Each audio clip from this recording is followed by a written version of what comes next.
আর সরাসরি আমি নজর রাখবো এই মুহূর্তে আমাদের সঙ্গে রয়েছেন আরজিকর মেডিকেল কলেজ হাসপাতাল থেকে মধুকল্পিতা আমার সহকর্মী। মধুকল্পিতা, গতকাল অভয়ের বাবা তিনি এই অবস্থান মঞ্চে উপস্থিত ছিলেন। Fair and bright night and day cream, ত্বক থাকবে ব্রাইট সারাদিন, পলিউশন ফ্রি, ঠিক যেন রাতের ফোঁটা সাদা ফুল। সারাদিন হ্যাপি ব্রাইট স্কিন। যে প্রতিবাদের ডাক শুধুমাত্র ছাত্র সমাজ বা পড়ুয়ারা তারা দিয়েছিলেন তা নয়, একই সঙ্গে সাধারণ নাগরিক তারাও সংগঠিত হয়েছিলেন, তারা একত্রিত হয়েছিলেন এবং প্রতিবাদে গর্জে উঠেছে শহর কলকাতা। আমরা দেখেছি সেই ছবি। এবং শহর কলকাতা শুধু বলা হয়তো ভুল হবে, হয়তো গোটা দেশ গতকাল এই প্রতিবাদেই সরব হয়েছেন যে বিচার চাই। আজকের এই সকাল নতুন কোনো আশার আলো তারা দেখছেন, নাকি যেরকম নিকষ অন্ধকার কালকে শহর কলকাতা সম্পূর্ণভাবে ছিল, প্রতিবাদের গর্জে উঠেছিল, ঠিক সেই জায়গা থেকে এখনো পর্যন্ত কোনো রকমের কোনো পরিবর্তন বা কোনো আশা তারা দেখতে পাচ্ছেন না? কি বলছেন আন্দোলনরত চিকিৎসকেরা?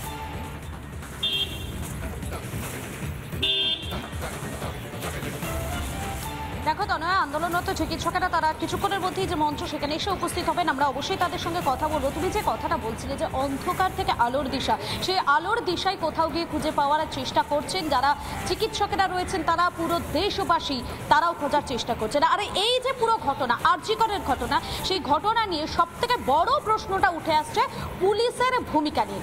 আমি এই মুহূর্তে আরজিকর হাসপাতালে রয়েছে, আমি দেখানোর চেষ্টা করবো ট্রমা কেয়ার সেন্টারের বাইরে সেখানে কেন্দ্রীয় বাহিনীর জওয়ানরা তারা মোতায়েন রয়েছে। তুমি জানো সুপ্রিম কোর্টের নির্দেশে এই আরজিকর হাসপাতালের নিরাপত্তার দায়িত্বে কিন্তু এই মুহূর্তে তারা রয়েছেন।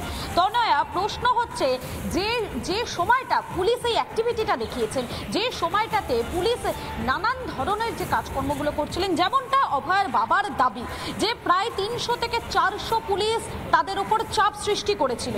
এমনকি অভয়ের বাবা গতকাল তিনি এই আরজিকরে দাঁড়িয়ে যে দাবিটা করেছেন, ভয়ঙ্কর দাবি করেছেন যে টাকা দেওয়ার অফার, মানে টাকা দেওয়ার কথা বলা হয়েছে, টাকার অফার করা হয়েছিল। এর পাশাপাশি তার মেয়ে যখন মারা গিয়েছিলেন ঠিক সেই মুহূর্তে কোনো রকম কোনো ময়না তদন্ত ছাড়া, কোনো রকম কোনো পরীক্ষা ছাড়া কেন আত্মহত্যার কথা বলা হলো?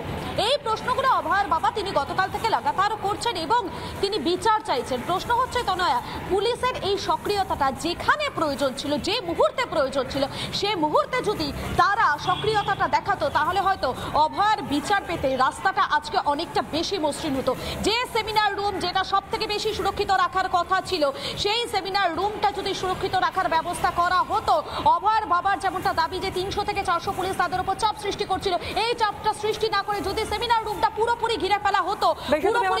মধুকল্পিতা এই মুহূর্তে বিশিষ্ট চিকিৎসক তিনি আমাদের সঙ্গে রয়েছেন সুবর্ণ গোস্বামী। সুবর্ণবাবু, যে অভিযোগটা গতকাল যে বিস্ফোরক তথ্যগুলো সামনে রাখলেন অভয়ের বাবা, একেবারে স্পষ্ট যে কোনো রূপেই হোক না কেন এই তথ্য প্রমাণ যাতে সঠিকভাবে না কারোর হাতে আসে সেই প্রচেষ্টা কিন্তু লাগাতার করে গিয়েছেন। এমনকি অর্থের পর্যন্ত অফার করা হয়েছিল। যেই বাবা তার সন্তানকে হারিয়েছেন, সর্বস্ব হারিয়েছেন, সেই বাবাকে অফার করা হচ্ছে। পুলিশের ভূমিকা সত্যিই কি নিন্দনীয় নয়?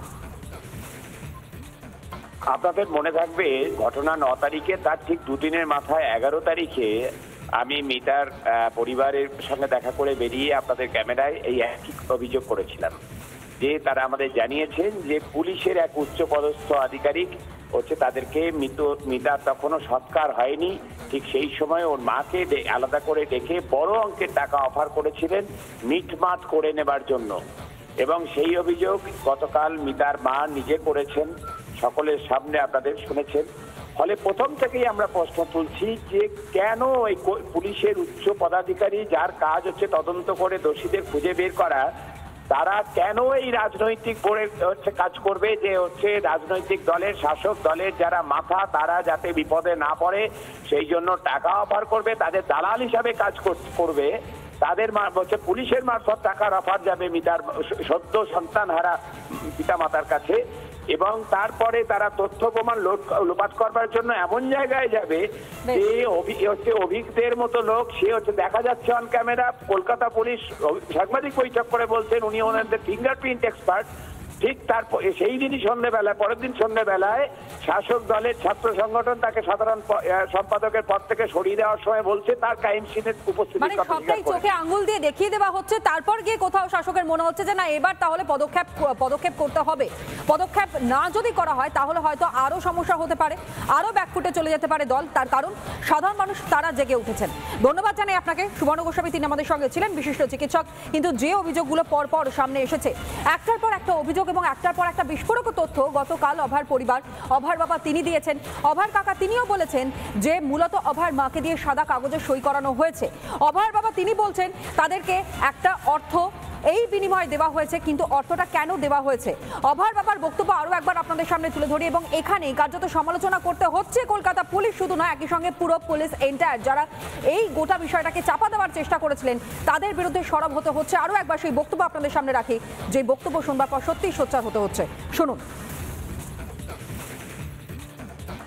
ওদিকে রেখে দিতে চেয়েছিলাম, আমরা দেহটা রেখে দিতে চেয়েছিলাম, কিন্তু যে কোনো মানে এত প্রেশার আমাদের তৈরি করা হয়েছিল সেই সময়। আমরা টালা থানায় গেছিলাম, টালা থানার সামনে আমরা 1 ঘন্টার উপরে বসেছিলাম। 3 থেকে 400 পুলিশ আমাদের ঘিরে সেখানে একটা এমন পরিস্থিতি তৈরি করে আমরা বাধ্য হয়ে বাড়ি ফিরে যাই। বাড়িতে গিয়ে দেখি 3 থেকে 400 পুলিশ আমার বাড়ির সামনে ব্যারিকেড করে দাঁড়িয়ে আছে। কিন্তু এই মতো অবস্থায় আমাদের আর কোনো কিছু করার ছিল না, বাধ্য হয়ে আমরা মেয়ের দেহ দাহ করতে বাধ্য হই। বিশিষ্ট চিকিৎসক ফুয়াদ হালিম তিনি এই মুহূর্তে আমাদের সঙ্গে টেলিফোন লাইনে রয়েছেন। ফুয়াদ সাহেব কি বলবেন, বক্তব্য আপনি শুনলেন।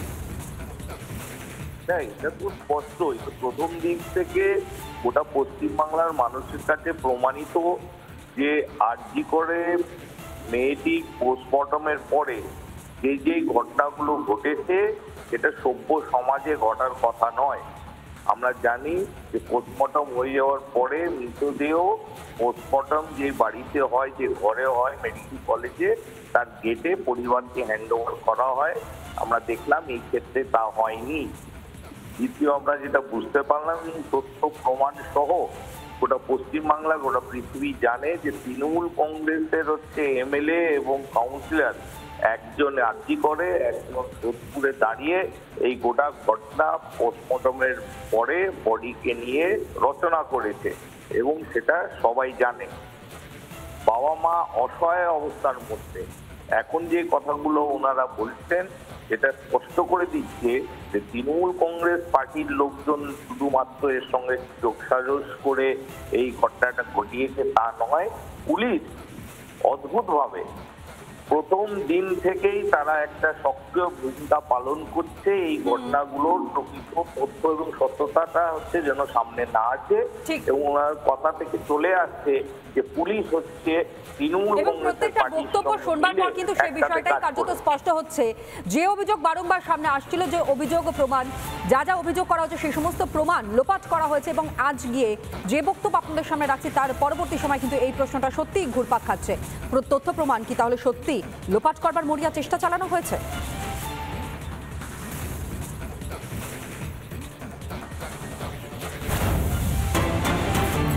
অভয়ার বাবার বক্তব্য আপনাদের সামনে রাখলাম, কিন্তু আরো বিস্ফোরক তথ্য সামনে রাখলেন অভয়ার কাকা, যেখানে পরিষ্কার করে বলা হচ্ছে সাদা কাগজে সই করানো হয়েছে অভয়ার মাকে দিয়ে। ফোন এসেছিল মুখ্যমন্ত্রীর, কথা বলছিলেন হাসপাতালের লোকজন, সাদা কাগজে সই করতে চাপ দেওয়া হচ্ছিল এবং চাপ দিচ্ছিলেন ডাক্তাররা।